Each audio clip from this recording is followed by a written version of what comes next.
Welcome to Unmute Yourself. I'm your host, Jennifer Carter, and I'm so glad you're here. This podcast is about lifting the curtain on leadership, purpose, and the real stories behind people who dared to do things differently. We'll talk about how they found their path, the struggles they faced, and how they built something that truly matters. These are everyday people doing extraordinary things, and I want you to know you are capable of that too. For today's conversation, I am honored to welcome a woman whose purpose is both powerful and deeply rooted in community. Monica Nyiraguhabwa, the founder and executive director of Girl Up Initiative Uganda. For over a decade, she's led a movement that empowers adolescent girls and young women in Uganda to lead, thrive, and drive change, transforming what's possible for an entire generation. Through education, gender advocacy, and economic empowerment, her work bridges the local and the global, lifting voices from underserved communities and connecting them to the world stage. Her organization has been recognized by global leaders, including Michelle Obama's Girls Opportunity Alliance, and she continues to show what's possible when vision meets collaboration. And what I love about her story is that she found her purpose early and she's never stopped building on it. She is living proof that knowing your why isn't about age or experience, it's about clarity, conviction, and courage. Monica, thank you so much for joining me today. Thank you for having me. I'm so excited to be here. Well, let's just jump right in. Something I really appreciate about you is that you discovered your purpose at such a young age. So, how did that come about? Like, what first sparked your passion for girls' empowerment and education? So, discovering my purpose at a young age is just because my purpose again aligned to the issues of girls is a purpose that I was born with. I was born into a community, a family that were victims of patriarchy and what that comes about when you're raising children, especially girls. And therefore, growing up, I experienced firsthand those iniquities. I observed it in my own community. I saw many of my peers that dropped out of school because either they were pregnant or because their parents could not continue taking care of their educational needs. And so for me, having survived that, despite that tough background, difficult, that tough environmental settings, having stayed in school, not because everything was provided, but from a place of persistence and just you keep on hoping and dreaming. There was just this burning desire for me to be able to challenge the narrative around raising a girl, around girls' education, around the stigma, the dehumanization, all the things that I saw growing up as a child. So for me, it was about how about how about starting a movement that challenges that narrative, but also how about tapping into my love for communities. I've always been a school leader right from Mhm. elementary school, high school. There was just that seed of leadership that was ignited in me. And so coming out of school, it was very clear that I really wanted to be invested in the work of girls, in the work of communities. And I found that calling quite early. And I'm so glad that I did because it helped me align in the right path from the onset and then put out myself to grow in the space because it's just all I had was passion, and love. But like I always say that I'm standing on the shoulders of great men and women who have mentored, encouraged, cheered, supported me to where I am and keeping me grounded on this purpose, on this why I started in the first place. That's awesome. I want our listeners to understand the significance of what you're doing, especially with the education rates of women and girls in Uganda. Can you give us a little background or context around education for young girls in Uganda and what that looks like? Yes. So in terms of shedding a bit of a picture. In sub-Saharan Africa, a huge percentage of girls do not complete education because they get pregnant along the way. And that's not any different from the cases in Uganda. For example, there could be 10 girls who get enrolled in grade one uh, early in the educational journey. By the time they get to grade seven, when they need to transition to secondary school, you'll only find 4 girls out of the 10. And the reasons of the high dropouts, especially amongst girls, are teenage pregnancies. And teenage pregnancies happen because adolescents do not have accurate information when it comes to managing their sexual health and their sexual decisions. For some of the children, they think actually sex is a game. It's there to play, yet sex comes with consequences.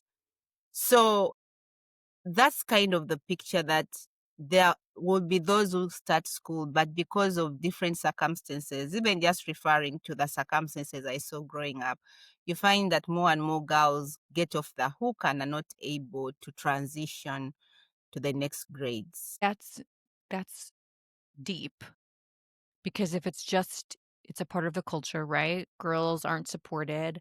I watched your interview that you did on the Today Show a while back and hearing about, you know, a lot of the money that you earned from school went to your brother's education, and just seeing a lot of young women, yes, get pregnant and be married by the age of 18. So, how did you have the confidence to keep going in school and follow your purpose? What helped me keep in school and follow my purpose was my teacher. I had a mentor who was a teacher when I was in secondary school, who actually saw my leadership capacities. I've always been a very bold girl, bold child. I take on opportunities. I take on opportunities to volunteer. I'm just looking at the school environment. So she always saw that, even I was new in the school, but I always challenge myself. There's something to be done. I'm like, yeah, I can try that. And then she told me, you're actually a leader. You're a leader. I want to see more of that come out. You're a leader. And that time I just joined the secondary school. No one has ever contested to be a head girl. When you've just joined the secondary school, it's normally left for high schoolers. And here I was saying I'm the head girl. Everyone's like, who does she think she is? Does she I think think it was just that thing in me saying, you can do it, you can do it. And so, of course, I wasn't made to be the head prefect. I was made the deputy, but no one had ever been a deputy when you're in Form 1, like secondary 1, but I was. So that seed that my teacher spoke to me, those words of encouragement, stuck with me. She said, you are a leader. It stuck with me. And as I continue to be a leader in the school system, I continue to bring together my other skills that I'd learned: empathy, skills of courage, skills of listening, and that made me a better leader as I progressed through the ranks of school and later university. And so you ended up finishing secondary school. You went to university and completed there. And then you went to, was it grad school in London, graduate Yes. school? Do you remember a moment, like through all of your education and your leadership opportunities, the moment or a story that made you realize this was the work that you were meant to do? There are so many moments that made me realize this is the work I'm supposed to do. I just in the onset, when I first went to my first class of students, there were 50 girls in a nearby school in the community where I grew up. Because when we began this work, I went straight to the communities where I grew up, and to one of the schools where I actually was, because these are communities that see you every day. And so they were very supportive, say, yeah, please come and speak to, the younger girls. When I knew this is it, I even have a vivid photo of me wearing sandals. My hair wasn't as polished. And here I was talking to the girls. I was excited. And then later on, we took like a group photo with them, but I was talking to them more like a big sister. And that's when I said, wow, I really love this, because it had nothing to do with my appearance. It was just me showing up and having these conversations with them. And that's when I said, okay, this is actually it. This is it for me. But also what has always made me believe that this is it is that I don't look at this movement as work. For me, it's a divine calling. For me, it is a purpose. That when you're in the world, you're like, what's your purpose? What do you want to do? What footprints do you want to contribute towards? I think for me, this work is a footprint that I found. It has its challenges, it has its setbacks, but I've never woken up and said I chose the wrong trajectory. I think every other time I say I'm building on to what I started years ago, and I'm still happy to do this. I wouldn't be a banker. I wouldn't be, I don't know. I don't know which other roles are there. For me, I'm a community person, working with communities and driving change with communities. It sounds like you found something that you love and you have built change and a career out of it to help other people. I coach women who are in a careers and they're like, "Oh, I hate this. It's lost its, spark for me, and how do I find something else?" So, can you describe the feeling that you have inside that you know that it's your purpose and your calling? The feeling I have inside is that every other day I look forward to waking up to do this work. I've never woken up and I'm feeling like I'm in the wrong body or I'm in a wrong place. But the other feeling is that when I'm working with my teams in Uganda, engaging with each member of staff, you can tell their energy, you can tell their passion, and you can tell that they're in the right place. I've been so fortunate to work with great team members, and I do actually have the instinct to tell if someone is off or not. So even when I'm hiring, I can tell if this person is off or not off somehow. And we've been so fortunate to work with people who are aligned. But I think for me, what makes me know that I'm still aligned to this mission is every other day I wake up and I'm looking forward to engaging. There are times when I feel let down. There are times when I feel demoralized, for sure. I've seen those moments come. But when a girl walks up to me, there was this scenario of I was not in a very good place. And this girl walked up to me and shared a letter. And I asked her, what's the letter for? She said, this is your letter. I wrote you a letter. Then she told me, but before I give you my letter, I really want to appreciate Gallup for keeping me in school. And she says, can I pray for you? And I was like, yes, let's pray. And then she said a prayer for me. And when I read this letter, it made me teary because she was illustrating how, with the pandemic, she had dropped out of school. And when she made that call to me and she came and saw me the next day, we took her to boarding school in secondary school. And she was looking at how her life has transformed. She came with her mother at that time. And when I read that letter, I said, okay, whatever else is bothering me, but these children need to keep in school. So I better put my shit aside and continue doing what I have to do. So sometimes when those children, when the girls, when the boys, when the communities give you feedback, when you see life transformed, when you see a girl restore her hope, when you listen to a change story, you're like, wow, you realize that you're not just doing work, but you're transforming lives. So that thing of transforming lives keeps with me, that I'm able to say, you know what, there is no profession which is not challenging, but I'll choose this again and again, because it's not just work. It's not as if I'm fixing computers. Actually, the words we speak, the programming we do transforms a life, whether it's one life that goes to transform other lives. That keeps me going. It's a ripple in a pond, right? So you giving one speech, talking to one girl, like, I can see it in your face, right? It just lights you up because you never know then where they're going to end up because of the time and energy that you and your organization have put in to helping young girls with their education. So, Girl Up initiative in Uganda, it's grown, right? And now it's a globally recognized movement. Mind blowing.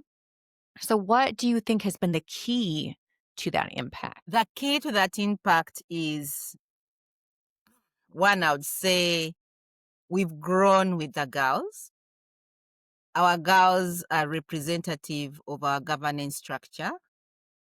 It means that for every step of growth, we ensure that their needs are at the center. So we are not operating from our own lenses, we are operating from their realities. And we've accepted to evolve with those realities in shaping our programs. When we started this work, all I was invested in was girls. But we learned along the way that if we are to sustain the empowerment of this girl, if this girl is to thrive, then we needed to change our strategy to work more from an community ecosystem. So we work with boys as allies, as positive allies to gender equality, because we wanted to make sure that as we work with girls in schools, the boys are equal in conversation. We want boys to have spaces to challenge their own negative stereotypes and biases that they have been born into. And if they can challenge those as adolescents, then we know that the future is brighter for everyone to survive. So we've grown to working beyond the girls who are the center of our programming, to working with boys, to working with parents, because we know that parents are our first teachers. And it's unfortunate from the culture where I come from, sometimes parents leave responsibilities of parenting to teachers, which is not right. So for us to kind of push for positive parenting and ensuring that parents are part of the educational journey and the life journeys of their children, but also allowing parents to challenge their own parenting stereotypes and how they parent their children, and for them to understand issues of gender and power and how that ultimately affects the educational outcomes of their children. So we've grown the movement around girls to include all these stakeholders, including religious and cultural leaders, because sometimes religious and cultural leaders in our communities hold so much power and authority, but sometimes they use their power and authority in oppressive ways. So having conversations with these institutions to actually uphold positive narratives around issues of gender, around issues of women, the conversations we have with these religious and cultural leaders, but also not forgetting the legal community leaders, like the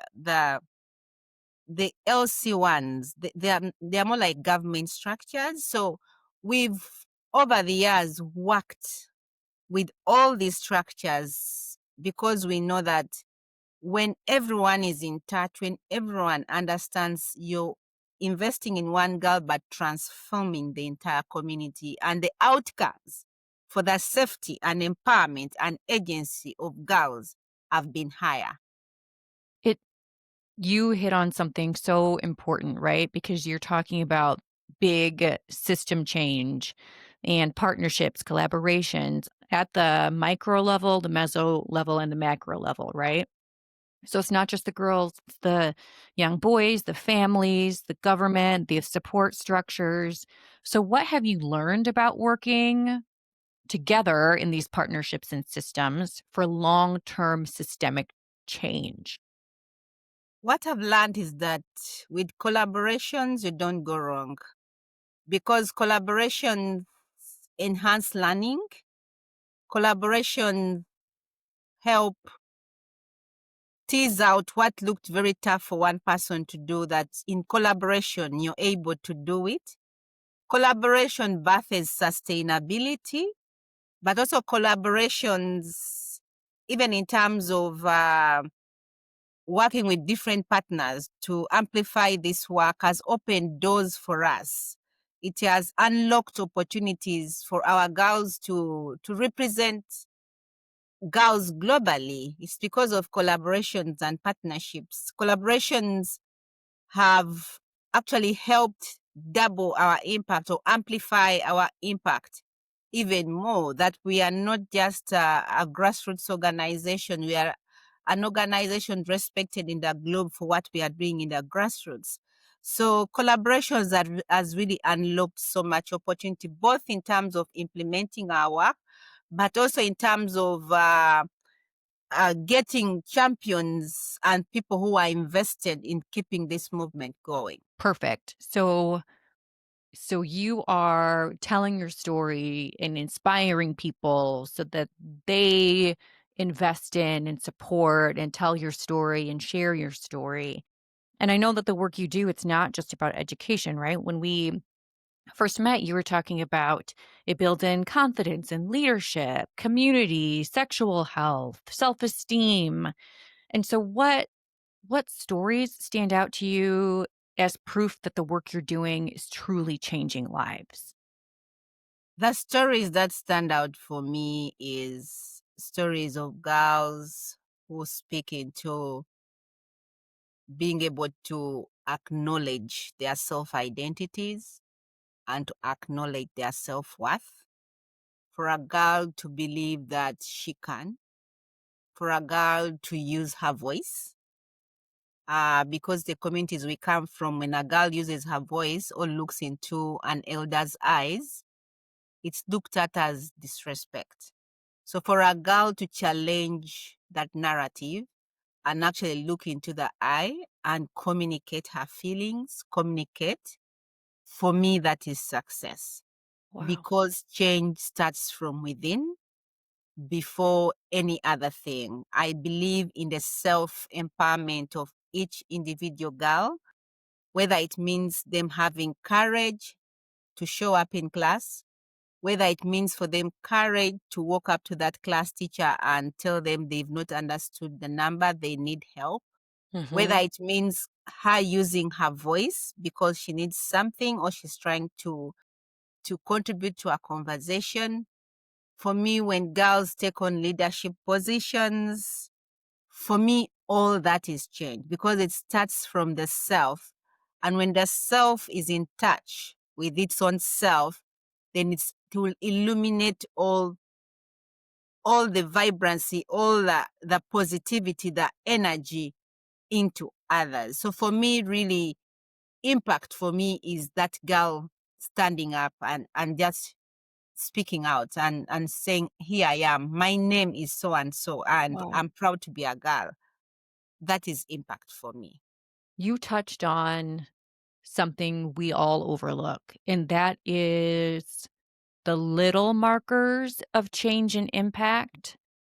Oftentimes we're looking at, 10 years down the road, or we want to be here now and we want to achieve this now. But instead, it's even just saying, hello, my name is, and speaking up in a room full of people. I love that you shared that. And you also do this work through some very interesting programming. I know you have a fashion design program. Is that right? Yes. Tell us about that. Sometimes when I talk about girls, I just stay there. But yes, talking about girls and talk about young women now, that we also acknowledge that not every girl gets a chance to go through formal education, because the adolescent education program I just mentioned that work through an ecosystem is a program that we run in schools. But out of school, we run non-formal vocational education for girls who choose to take on the non-formal path of education, or even for girls who have never had a chance of formal education and now there is a chance for them because our programs are free. So we run a fashion and design hub that trains girls 13 years to 30 years on how to be seamstresses. So for us, we don't do tailoring, we will get into the art of fashion. And we take them through a 10 months program where they learn both the manual, operating the manual machines and the industrial machines for garment production. But apart from the girls doing the actual skilling, they also run a program that focuses on their self-empowerment, their leadership, for them to appreciate themselves. Again, that's important for us. Appreciating issues around gender and sex and sexuality, because if we are to work around issues of girls having children every other year, they need information on their sexual health. And then we look at things around business and how do you run a business.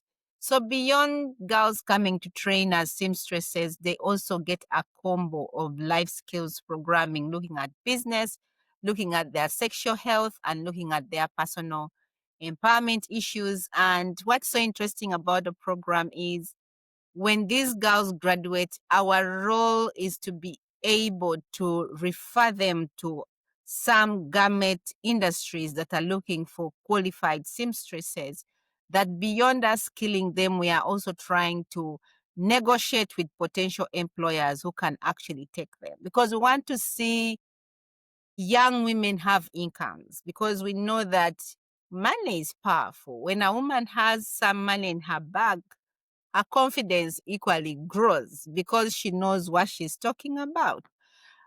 So that's our fashion and design hub program. But also what I forgot to mention is that part of that is that we also have digital literacy as a component of fashion and design, because we recognize and acknowledge that the world is into that digital space. So how do you equip girls to have job readiness skills, much as they are doing fashion and design, but integrating the digital skills in fashion and design, which we are so proud of, running a fashion hub, but also a digital skills lab that helps these girls tap into skills in the digital space as well. And then most recently, we introduced girls in mechanics, apprenticeships for girls Cool. in mechanics, because we wanted to continue to challenge traditionally held roles of men. But also we acknowledge that for girls who take on mechanics, for example, not so many garages are open to having female mechanics. Actually, in Uganda, I've not gone to any garage and found a woman. So for us, it was about how do we contribute to improving the workforce space for girls. So we decided to offer apprenticeships. But in those apprenticeships, we negotiate with the employers to be able to offer these young women jobs. Of course, they have to prove their worth as they Right. get trained. But for us, it is a pathway to improving access, for the workspace, for the workforce, especially when it comes to issues of mechanics and girls. Yeah, you are literally opening doors that seem to have been completely sealed shut. Yes, yes, true. Yeah. So, what advice would you give to young women who are feeling called to make an impact, but just don't know where to start? For a young woman who is called to make an impact and doesn't know where to start, I would say it's important to spend some time with yourself, to do like a self awareness boot camp with yourself. Just take yourself Mhm. out, take that drive, go somewhere, or stay in that house and just have a moment with yourself to ask yourself these tough questions. Who am I? I mean, ask yourself, who am I? Ask yourself, who am I? 10 times. You will realize that you will unmask the things about you that people see, to actually going deep to unmask the things that really portray who you are. Wow. Because when you say, who am I? My name is Monica, I'm the executive director. I'm likely to give you that top level Right. of what I look like right now, but that is not exactly who I am. When you ask yourself, who am I, 10 times or more, you're going to accept to tap into your vulnerabilities. You're going to say, who am I? I am a courageous woman, but sometimes shy. Who am I? I'm actually, you'll start digging deep into your Yeah. vulnerabilities. Once you find to, once you find that person of who you are beyond the masks, but for who you are from the self, it will help that whatever you choose to do, you'll be able to fill in some of the things that you feel about yourself in the inward that no one else sees. For example, I could say I'm afraid, Mm, but when you see me speaking, I'm very courageous. But who am I? I'm afraid. There are things that put me there. of So course. to answer that question is we just need to invest ourselves in finding out who we truly are. Because when we find ourselves, we shall stop equating ourselves to other people.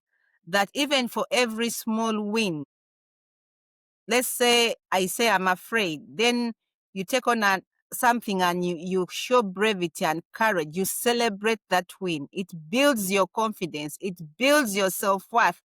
That as you approach what you really want to get invested in, you're coming from a place of awareness and not from a place of where everyone thinks you thrive in that sector. You're really Right. coming from a place of the self.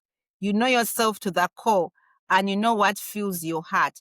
And for whatever small steps you take, you pat yourself and say, well done. It will really help you get aligned to what you think will create an impact in your life and in the life of others. That's great. I do see people, and I myself have done this before, of going down the path that you think you're supposed to take without asking those deep questions. And then once you find the answers to those questions, the whole world opens up. So, Monica, let's close with a few quick fire questions and just answer with the first thing that comes to mind, okay? What's one lesson you've learned that you wished everyone knew? One lesson that I've learned, it's really a mantra that says, this too shall pass. I wish everyone knew because you stop, when you're going through a tough path, you stop looking at the path and you look at what is ahead of me. Like, you know that this too shall pass. Let me keep moving. It helps me keep afloat when I'm dealing with challenges. That's great. And if you could go back and tell your younger self one thing, what would it be? You're beautiful. You're courageous. You're a good soul. In one sentence, what does leadership mean to you today? Today, leadership means the unstoppable gift within me to lead me and to be able to lead others. What's the boldest choice you've made that paid off? The boldest choice was to start this nonprofit out of nothing and not choose to take a corporate ladder. I chose to work with communities. And what's the next big dream you are chasing? The next big dream I'm chasing is to be able to replicate this work in the whole of Uganda, but also to strengthen our collaborations all over the world. Great. Scaling it, growing larger. So, Monica, this has been such a powerful conversation. Thank you for sharing your story and your wisdom. Before we wrap, I do have a couple of final questions. So, if listeners walk away remembering just one thing from our conversation, what do you hope it is? Everyone can catalyze change. It starts with you. Mm, You can choose to change something about yourself or invest in changing lives of other people around the world, starting with girls. So it's possible for everyone. that's great. No one's coming to save us. We got to change ourselves, right? And take it in our own hands. So, on a more personal note, what has it meant for you to share your story here on Unmute Yourself today? It's empowering. It's I think the thing about sharing your story, it helps you recognize the journey you've taken. So it gives me a lens of gratitude. Because Great. sometimes we just keep going and going and you don't look back and say, wait a second. Right. That question takes me back down the memory lane. Right now, I feel this sense of gratitude that it's been a journey, but a journey that has really paid off. Yeah. Yeah. Yeah. We don't take time to reflect, do we? It's always like, what's next? What's next? And we've Yes. come so And this far. has been very empowering in so Good. many ways. I love storytelling, but telling it from the heart, very empowering, it's been deep in so many lenses as well. But for me, it's just a point of gratitude of, wow, we've come from far and we are here. It's awesome. Well, how can listeners connect with you and support your work? Is it donating, amplifying your message? Like, what's the best first step? The first step is connecting with me on my LinkedIn. The other is amplifying our work, tell a friend to tell a friend. And for those who can donate, just head to our website, Gallup Uganda, and consider making that gift today to support this movement, to fuel this movement. But most important, I would love to connect to whoever wants to connect. I love to build relationships. Well, thank you again, Monica, for joining me. And thank you to everyone listening for showing up, reflecting, and for unmuting yourself in your own way. If today's conversation inspired you, please share this episode, follow and subscribe, and stay tuned for more stories of leaders creating work that truly fits and matters. Until next time, unmute yourself and step into the story only you can tell.